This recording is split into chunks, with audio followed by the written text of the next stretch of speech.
Pat šis temats man uzrunāja tad, kad es lasot Glika Bībeles tulkojumu, izlasīju, pēkšņi man uzrunāja Jāņa evaņģēlija 1. nodaļas 1. pants, kas skan sekojoši. Iesākumā bija vārds, vārds bija pie Dieva un Dievs bija vārds. Kas mēs esam lasījuši, protams, iepriekšējos revidētos tulkojumus un pārējos, un mēs lasām King James vai citas arī, mēs izlasām savādāk šo tekstu, kas šis 1. pants nobeidzās vārdiem, vārds bija Dievs. Un tālāk 2. pants, tas bija iesākumā pie Dieva. Bet lūk, Glika tulkojumā un arī Lutera tulkojumā viņš skan savādāk, viņš skan šādi. Dievs bija vārds. Un tas ir arī oriģināli grieķu tekstos, arī visos revidētajos, un Nesta Alans arī nav mainījuši šo vietu, bet tulkots tiek savādāk. Lūk, bet tik ļoti kaut kā Dievs asociējās ar savu vārdu, kad šajā te oriģināla tulkojumā un arī Glika tulkojumā tad Dievs asociējās ar savu vārdu. Un šī ir arī tā būtība, kas reformācijas laikā tika ļoti uztverta un arī vairākus gadsimtus pēc tam, kad svētie raksti ir Dieva vārds. Un, kā mēs redzam, šeit Glika, tas nebija, nesaucās par Glika, tad pirmais latviešu bībeles tulkojumu, 1689. gada titullapā nav vārds Bībele. Kaut gan tas vārds bija pazīstams, protams, pats par sevi. Un reformācijas laika vai vācu vai angļu tulkojumā šis vārds Bībelijā eksistē, bet šeit viņš nav. Šeit ir tikai svētā grāmata, Dieva vārds. Un tad ļoti konsekventi šis nosaukums viņš iet cauri. Proti, un skatoties uz šo laiku un šo laiku cilvēku viedokļiem, mēs ieraugām to, kad šajā reformācijas laika cilvēki ir tie, kas ir bijuši tāds viņu vadītāji. Ja? Lielākā daļa no viņiem, ja gandrīz visi, ir nopietnā veidā domājuši un uzskatījuši un ticējuši, un tā arī savu darbību vadījuši, ka svētie raksti ir Dieva vārds. Pēc būtības paša Dieva vārds. Un tam ir diezgan daudz interesantas konsekvences, bet vēl gribētu pieminēt par Gliku.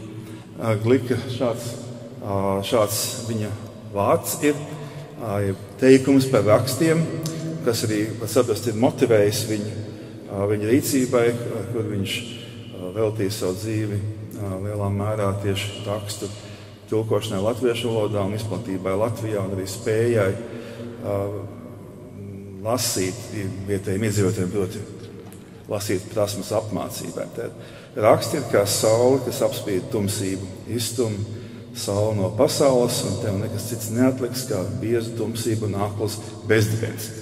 Arī šis no iepriekšējās Glika veltītās konferences salūksnē man ļoti uzrunāja tieši šis citāts, un arī viss, kas tur notika, faktiski cik nozīmīgs ir šis raksts, kas mums ir, svētie raksti, ja? Cik ļoti viņš ietekmē visu pasauli, un viņš ietekmē tik ļoti, kā Dievs pats to ietekmē. Ja mēs lasām arī Jāņa evaņģēliju, tad Kristus asociē sevi ar vārdu un dažādos aspektos un veidos, kas varbūt ir cits temats, plašāks temats.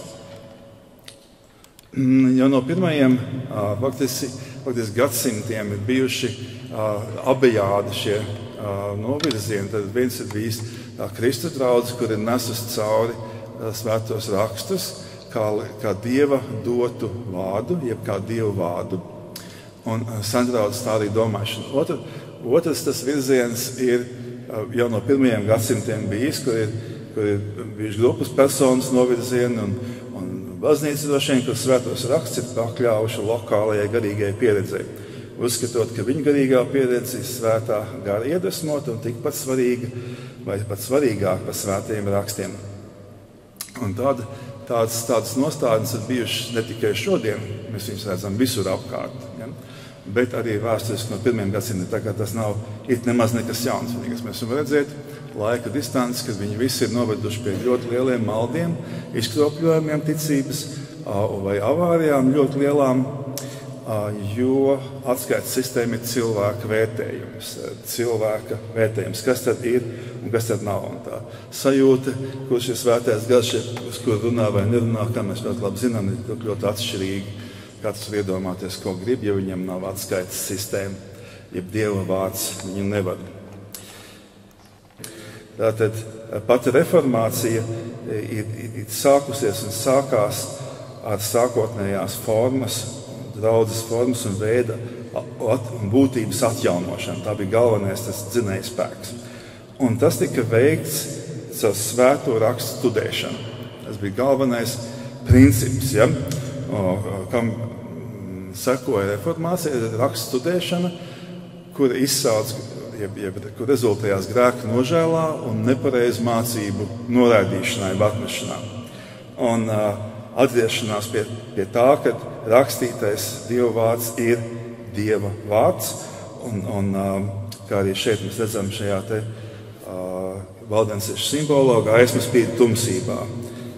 Lucetina te neblis, tātad šī gaisma ir svētie raksti, šī simbola svece ar 7 zvaigznēm apkārt, un viņi stāv uz svētiem rakstiem, tad svētie raksti ir šī te gaisma, kas vada draudzi.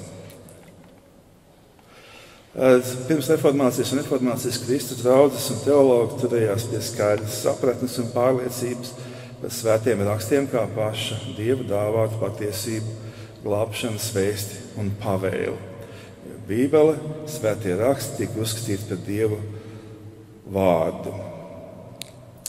Un uz svētiem rakstiem skatoties kā uz pašu Dieva vārdiem, neizmaināmiem, neapšaubāmiem, kā uz glābšanas un dzīvības pamatu, un dzīvības vārdiem, kā uz Dieva un Kristus likumu. Šādas konsekvences, kuras es tā savilku kopā, kādas izrietēja no tā, mēs varam redzēt, ka principā tie bija reformācijas dzinējspēki, bet arī vienlaicīgi ir Kristus draudzes pamat tādas uzskati. Pirmais, ja tas tā tiek uzskatīts, tad tas secinājums ir, ka svētie raksti ir paša Dieva doti vārdi. Tad cilvēks vienmēr tur pa vidu izdomā, vai tas ir no Dieva vai nav, kā viņš tur, no kura tur avotas ir rakstīts, un vai tur viss pareizi rakstīts, un kā tad tas viss notiek. Un tad sāk to apšaubīt, vai tie varētu būt Dieva doti vārdi. Bet tad šis secinājums ir daudzējādos veidos, kā tiek reformācijas laikā un pirms reformācijas draudzes uzstīt svētie raksti ir paša Dieva doti vārdi, neapšaubāmiem.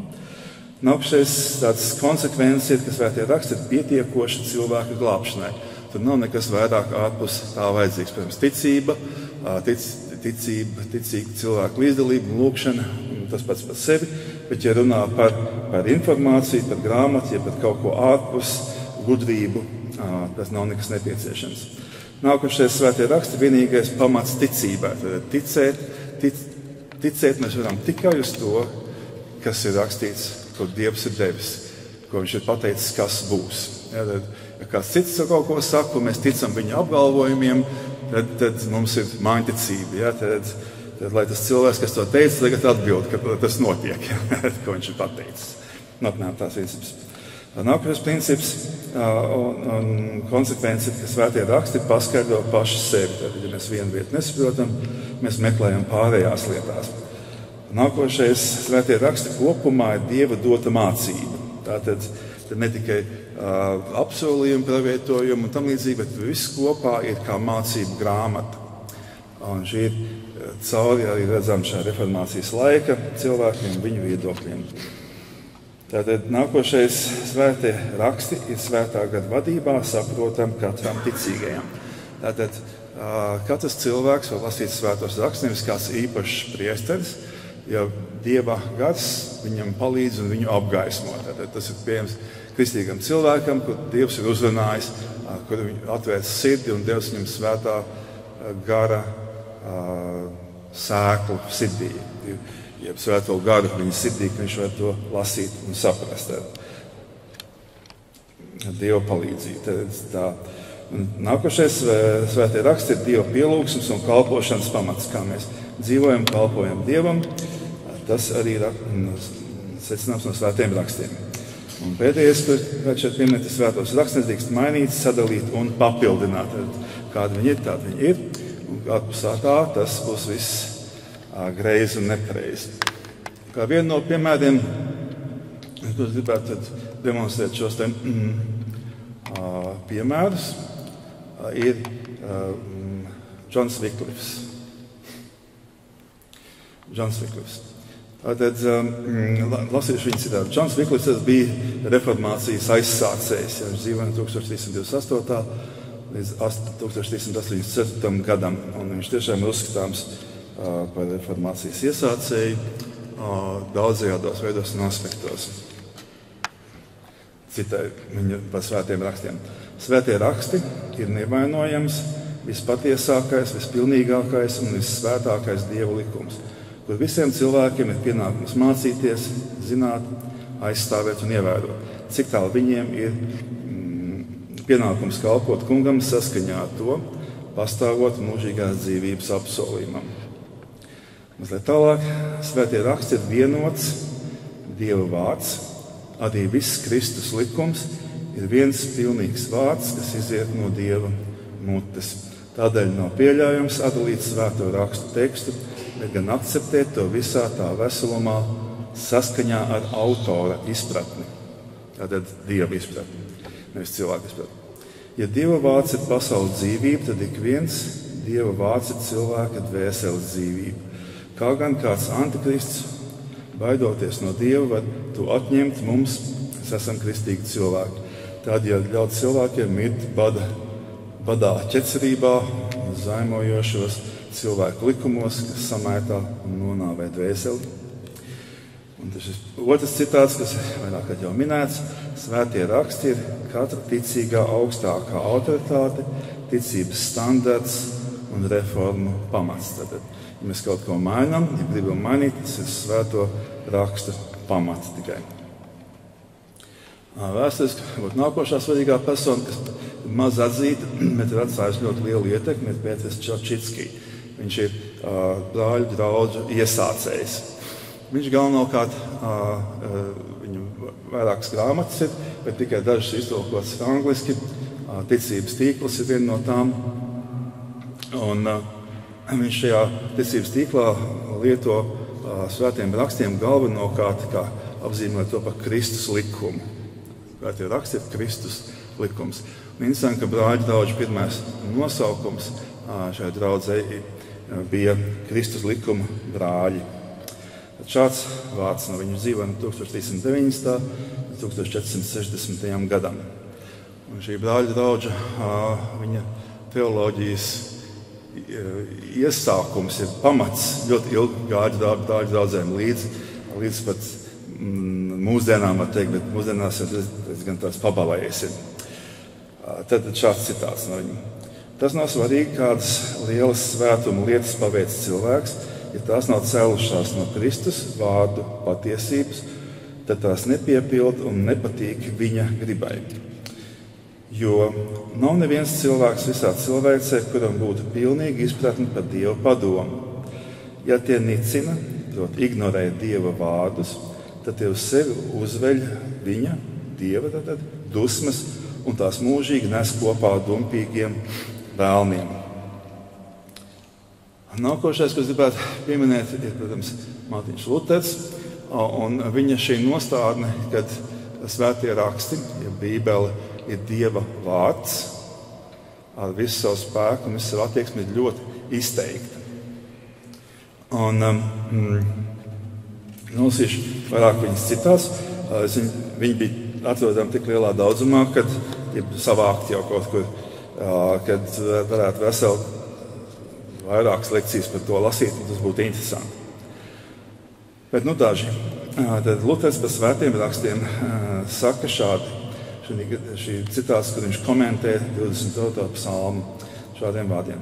Svētie raksti ir Dieva vārds, kas rakstīts un, kā es teiktu, izteikts ar burtiem, tāpat kā Kristus ir mūžīgais Dieva vārds, kas ietērts cilvēka dabā. Nākošais citāts, ko viņš saka savā priekšvārdā, patīk ciklam 1. mūžas grāmatu, Luters sacīja šādi: Jums ir tā jāizturas par svētiem rakstiem, ka jūs apzināties, ka runā pats Dievs. Cits citāts: Kristīgajai tautai nevar notikt lielāka nelaime kā tā, ka Dieva vārds tiek atņemts vai falsificēts, un tā, ka tai vairs nav tīra un skaidra Dieva vārda. Dod Dievs, lai mēs un mūsu pēcnācēji nebūtu liecinieki šādai nelaimei. Un tad ir jautājums, vai mēs esam liecinieki šādai nelaimei. Nākošais. Es esmu nodzīvojis, lai redzētu vislielāko postu uz zemes, Dieva vārda nosodīšanu, tulkot kā nicināšanu, kas ir briesmīga lieta, pārspējot visus citus pasaules postu draudus, jo pēc tam visdrošāk sako visdažādākie sodi, Dieva sodi domāti, mūžīgie un miesīgie. Dieva vārda nicināšana ir Dieva sodu priekšvēstnesis, par ko liecina piemēri Lota, Nāsa un mūsu pestītāju laikiem liecībām. Vēl kāds citāts savā brīdinājumā Frankfurtas Mainas iedzīvotājiem. Luters rakstīja: ārpus viņa vārda, tātad svētiem rakstiem, un bez viņa vārda mēs nezinām ne Kristu, vēl jau mazāk Kristus mācību. Jo tāds Kristus pēdiņās, kas izliekas, ka nes savu mācību bez viņa vārda, bez svētiem rakstiem, ir pretīgs vēlns no ēles, kas izmanto Kristus svēto vārdu un zem tā tirgo savu ēles indi.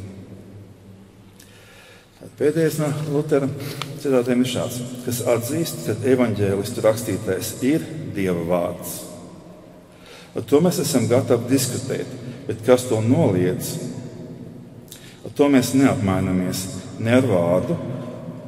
Mēs nevaram sarunāties ar tiem, kas noraida pirmos pamatprincipus. Ja mūsu diskusiju atskaites sistēma nevar būt Dieva vārds, šī diskusija vienkārši nav jēga. Un tas saturs ir šeit diezgan noteikti skaidrs. Ja rakstītājs ir Dieva vārds. Ja kāds saka, tā vēsturiski izveidojas, ir kaut kā savādāk, tad tā lieta ir pilnīgi savādāk. Gribēju vēl šajā sakarā no šiem laikbiedriem pieminēt Tindālu, Viljams Tindālu, kurš iztulkoja angļu valodā pirmo tulkojumu no oriģināla tekstiem. Tad visi reformācijas cilvēki uzreiz ķērās pie oriģināla tekstus receptus, mazliet tekstiem, vecās derības tulkošanas, un arī Viljams Tindālu. Un interesanti ir tas, ka tagad es meklēju tā 1. Jāņa, tas bija Jāņa evaņģēlija 1. nodaļas 1. panta, tos tulkojumu versijas. Es apskatījos internetā tās vietas, kur rakstīts ir, ko katrs ir tulkojis. Tindāls Bībeles tulkojumā, interneta versijā, ir rakstīts tas nobeigums 1. pantam, un vārds bija Dievs. Un, kad mēs paņemam fotokopiju no šī 1. izdevuma, mēs lasām savādāk. Mēs lasām, ka Dievs bija vārds, beidzās šis teikums. Jautājums, kur viņš pazuda? Kas to pārtaisīja? Kāpēc tā? Un tas ir mūsdienu laikam darījums, mūsu laikam. Jo šī fotokopija ir pieejama internetā. Un interesanti, ka uz šī vāka ir rakstīts, kad uz titulapas, tad uz Tindāls Bībeles titulaps ir rakstīts: klausies, ja dzirdi tu debesis un zemi, uzmanies, jo tas kungs runā. Jā, tas kungs runā.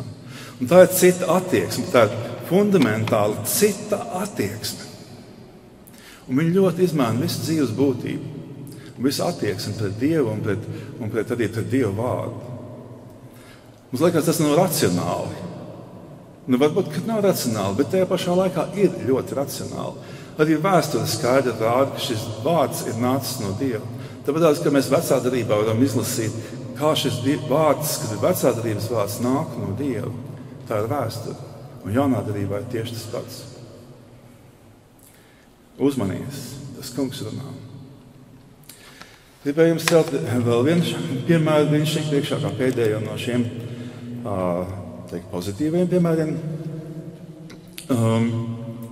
Vestminsteras ticības apliecība 1646. gads, 100 gadus vēlāk. Vestminsteras ticības apliecība ir Anglijas baznīcas ticības apliecība, kas tika sastādīta 1644. gadā laikam. Un tajā posmā vismaz vidū. Un tur ir diezgan fundamentālā veidā sastādīta un gribētu jums nosīt fragmentu no sadaļas par svētajiem rakstiem. Lūk, 4. punkts, ja to es saku. Šeit ir fragmenti tikai. Svēto rakstu autoritāte, kuras dēļ tiem ir jātic un jāpaklausa, ir atkarīga nevis no kāda cilvēka, ne baznīcas liecības, bet pilnībā no Dieva, kurš pats ir patiesība, kas ir to autors. Un tādēļ tie ir jāpieņem, jo tie ir Dieva vārds. Ļoti skaidra, nepārprotama attieksme, ja formulējums. Tālāk 6. punkts. Visa Dieva pavēle par visām lietām, kas nepieciešamas viņu godam, cilvēku pestīšanai, ticībai un dzīvei, ir vai nu skaidri izklāstīts svētajos rakstos, vai arī to var izsecināt no svētajiem rakstiem, ka tiem nekad nekas nav jāpievieno, ne ar jaunām gara atklāsmēm, ne ar cilvēku tradīcijām. Tomēr mēs atzīstam, ka Dieva gara iekšējā apgaismība ir nepieciešama, lai glābjoši saprastu tās lietas, kas ir atklātas vārdā. 8. punkts. Vecā derība ebreju valodā un jaunā derība grieķu valodā, kas ir Dieva tieši iedvesmotas, viņa īpašas rūpes un providences dēļ saglabātas tīras visos laikos, tādēļ ir autentiskas, lai visos reliģiskajos strīdos baznīca ar galīgo lēmumu varētu uz tiem atsaukties. 9. punkts. Raksta skaidrojumu nekļūdīgs noteikums ir paši raksti. Un tādēļ rodas jautājums par kādu rakstu panta patieso un pilnīgo jēgu. Tas jāmeklē un jāizzina pēc citām vietām, kas runā skaidrāk. Beidzot, lasīšu 10. punktu. Augstākais tiesnesis, pēc kura ir jāizšķir visi reliģiskie strīdi, jāpārbauda visi koncilu dekrēti, seno rakstnieku viedokļi, cilvēku doktrīnas, privātie garu darbi, un uz kura spriedumu mums jābalstās, nevar būt neviens cits kā svētais gars, kas runā svētajos rakstos.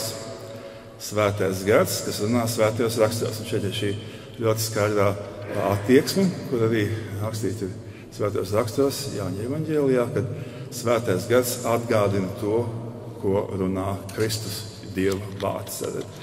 Augstākā autoritāte ir svētais gars, kas runā svētajos rakstos. Lūk, bet mēs zinām, ka šī vēsture nav gājusi tik skaisti cauri, un šodien, patīk vai nepatīk, mēs neesam šādas ticības līdzdalībnieki. Vismaz es zinu, varētu teikt, nezinu tādus kārtīgus piemērus, ieskaitot sevi, kur mēs pavisam droši zinātu un būtu pārliecināti un tā dzīvot, ka svētie raksti ir Dieva vārds. Pats Dievs.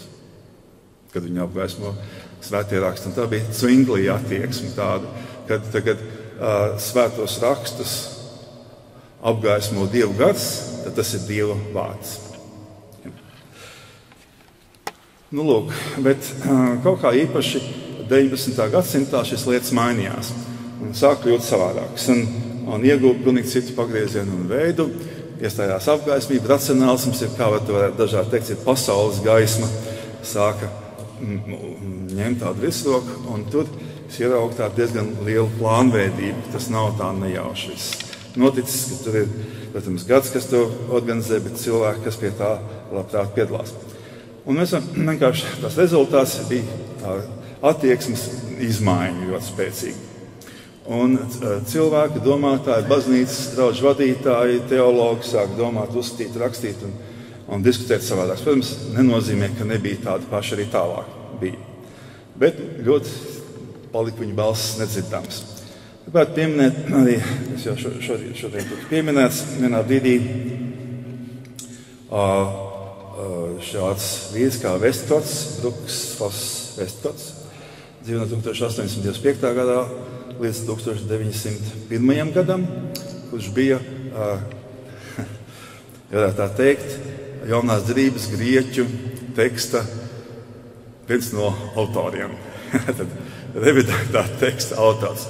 Tad viņi nodarbojas ar zinātnisko revīziju. Ja, kā mums jau minēja lektori iepriekš, tas ir ļoti interesants temats.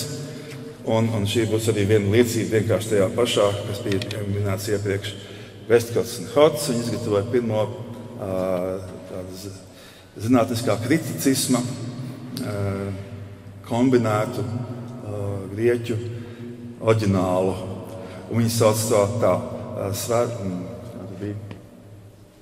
jaunā derība oriģināla grieķu valodā.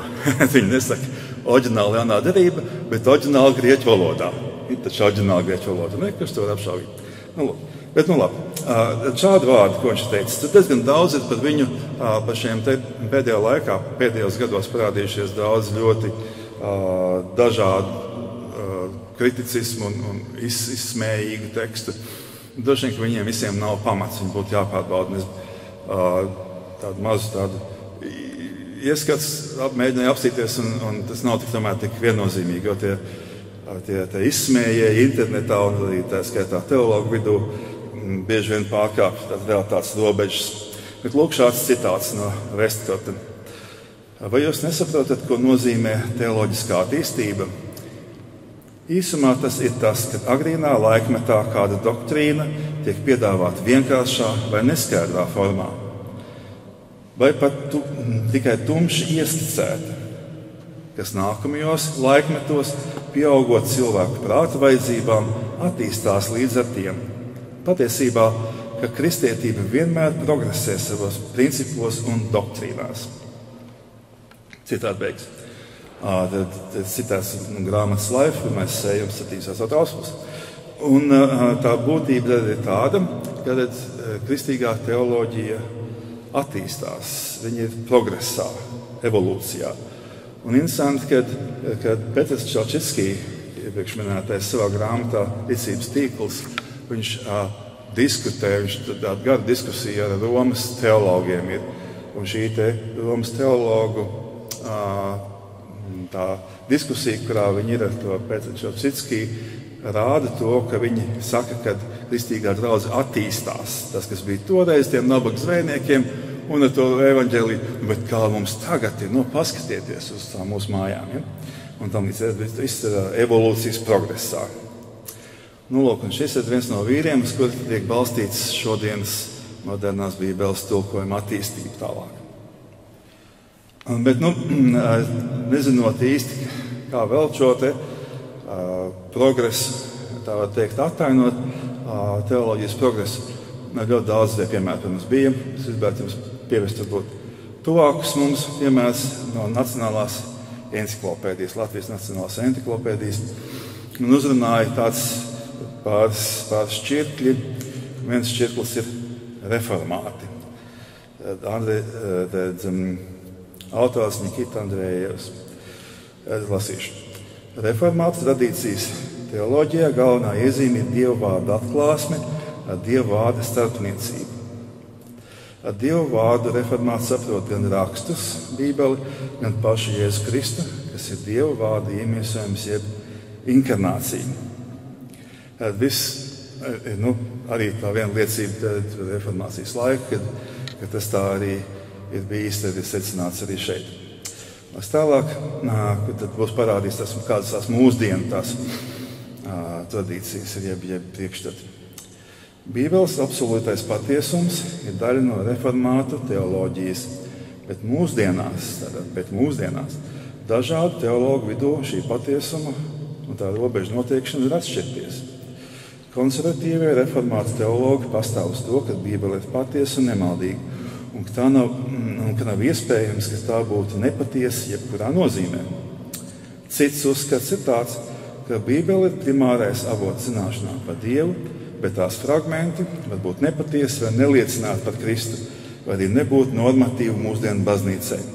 No šīs perspektīvas Kristus ir Dieva atklāsme, bet Bībele ir vienīga liecība par šo atklāsmi. Tad mēs redzētu, ka tas mūsdienu uzskatos ir noticis pilnīgi kaut kas radikāli cits.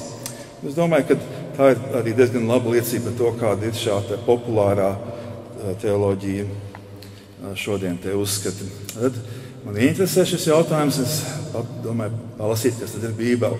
Nacionālā enciklopēdija šķietlis Bībele. Jāsaka, ļoti smalki izklāstīts šīs te lietas un diezgan tā vispusēji šajos šķietļos. Autors Valds Tērokols un Nikita Andrejevs. Jaunās derības, mazs citātiši tikai, tas attiecies uz mūsu tematiem. Jaunās derības teksti tapuši laika posmā no 1. līdz 2. gadsimta sākumam. Tas arī ir interesanti, ka tāds apgalvojums, ja, ka daudz runā nesko citu, kad vēlāk daudz tekstu radušies. Las tālāk. Agrīnākie teksti ir apustuļu Pāvela vēstules, kas tiek uzskatīts par autentiskām romiešiem, abas korintiešiem, filipiešiem, galatiešiem, 1. tesaloniķiešiem, bet ne 2. Filimonam. Pieņemts, ka pārējās Pāvela vēstules ir tapušas Pāvela sekotāju un skolnieku aprindās.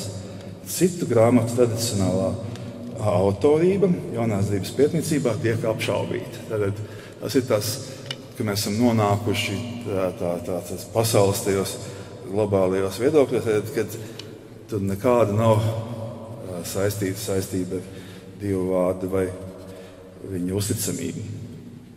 Tad pēdējais citās no tā, Bībele ir daudzbalsīgs teksts kopums, kurā atspoguļojas dažādu laikmetu kultūru kontekstu iezīmes. Vieni uzskata, ka Bībele ir Dieva diktēts, nemaldīgs teksts, otri uzskata vēsturiski veidojušies liecība par Dieva atklāšanos pasaulē. Bet tā nav zinātniski vai vēsturiski nemaldīgs teksts. Tas pēdējais ir tā kā apgalvojums. Ja? Lūk, tad mēs redzam, cik lielā kontrastā mēs esam nonākuši ar to, kas bija un kas ir tagad. Un diemžēl jāsaka, ka arī konservatīvo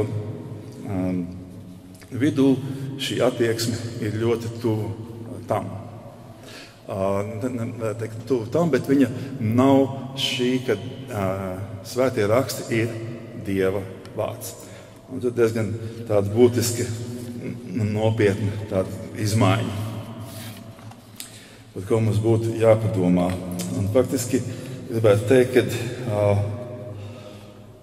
mums ir laiks padomāt, kāpēc sākās reformācija, kas ir noticis tagad. Varbūt, kad mums ir jāmaina šis domāšanas veids draudzē 2 bērniem.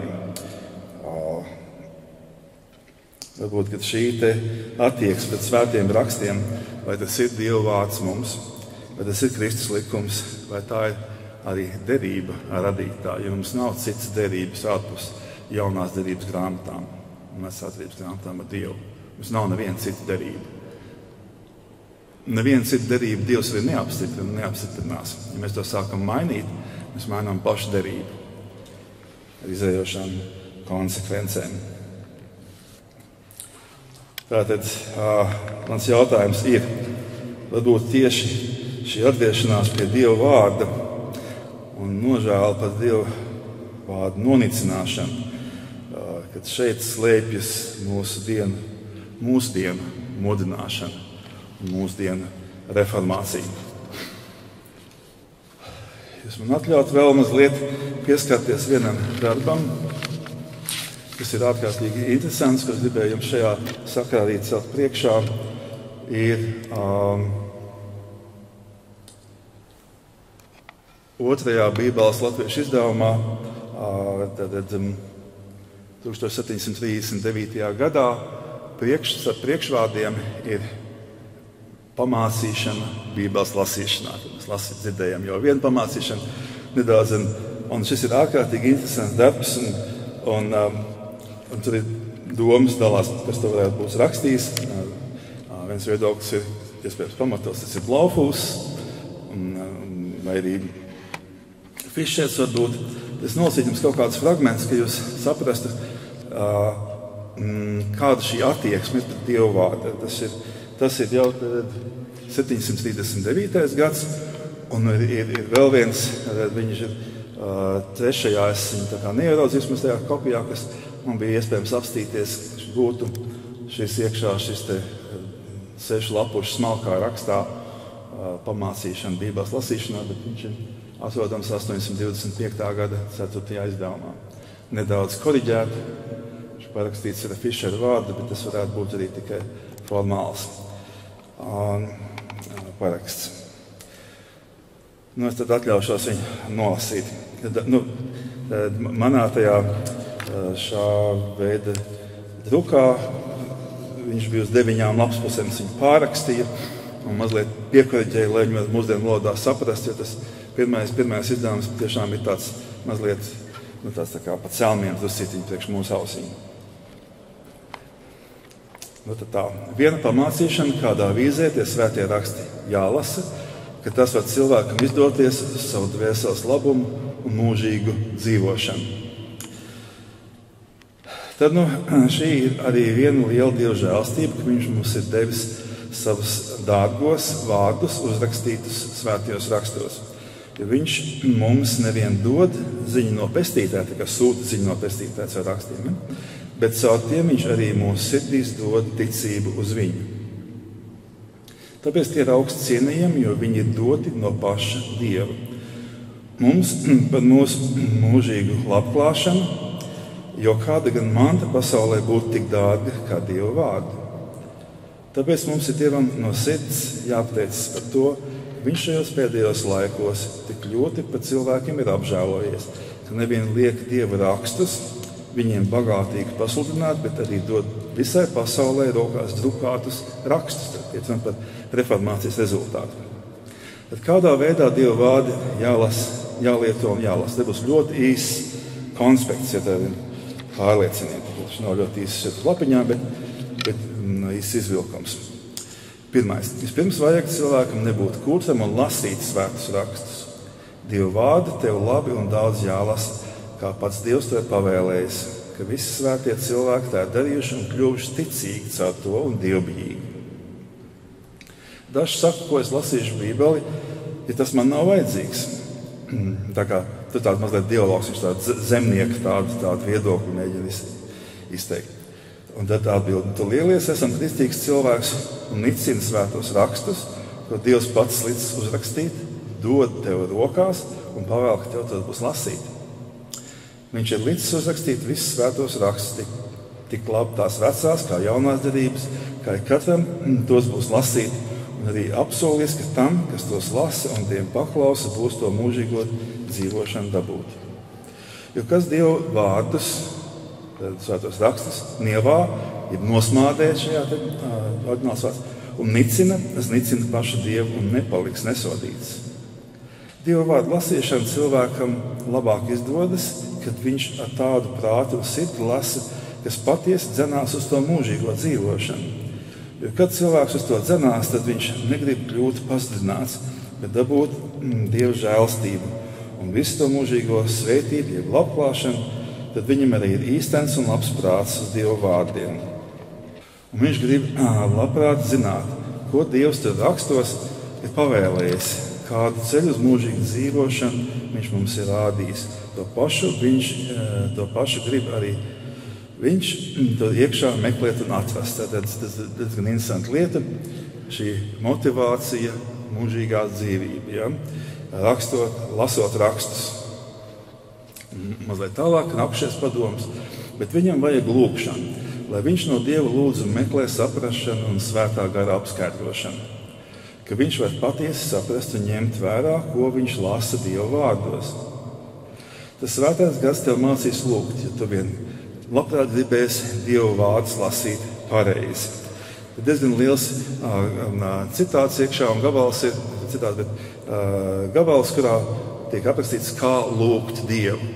Redzot, kad cilvēkam iznākot vienkārši no baznīcas valsts baznīcas dievkalpojumu, kur tas viss notiek pēc lūkšanu grāmatām. Varbūt tās nebija vispārīgi, bet viņam tiek pamācīts, kā tad tikt ar to garā. Kad cilvēks tos Dievu vārdus mācās lasīt tādā veidā, ka viņš gan pirms lasīšanas, gan tā laikā un arī pēc viņa lasīšanas Dievu lūdz, tad tā arī notiks, ka viņa sirds būs pamudināta uz patiesu Dievu vārdu apdomāšanu, gribēdams labprāt saprast visus vārdus un lasīt savas dvēseles labumam, jeb celšanai.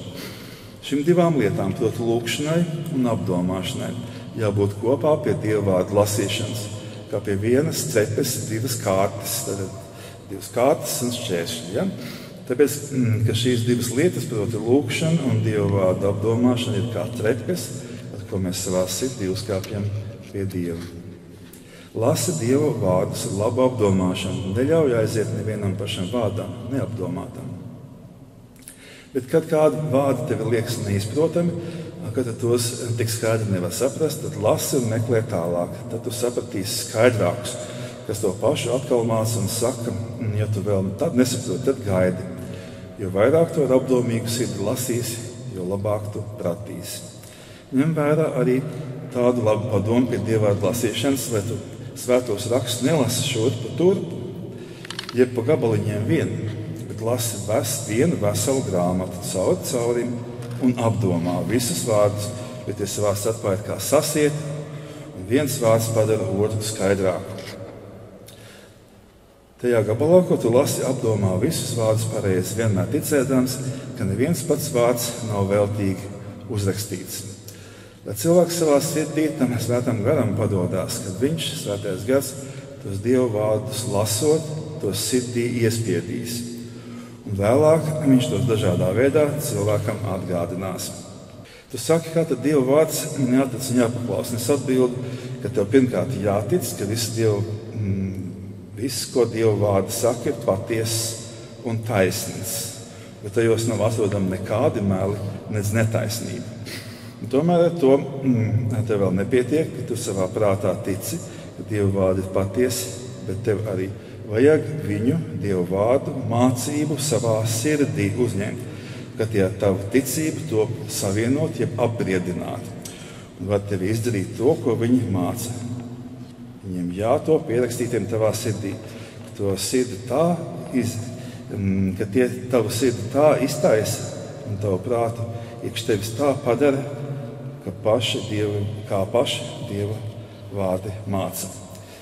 No šādas pārdomas man ļoti uztrauca par to, cik ļoti tālu mēs esam no šī reformācijas laika sirds attieksmes pret Dievu vārdu un no tām izrietošas dzīves, ticības dzīves un attieksmes arī pret Jēzu Kristu. Slavu Jēzu un paldies par uzmanību!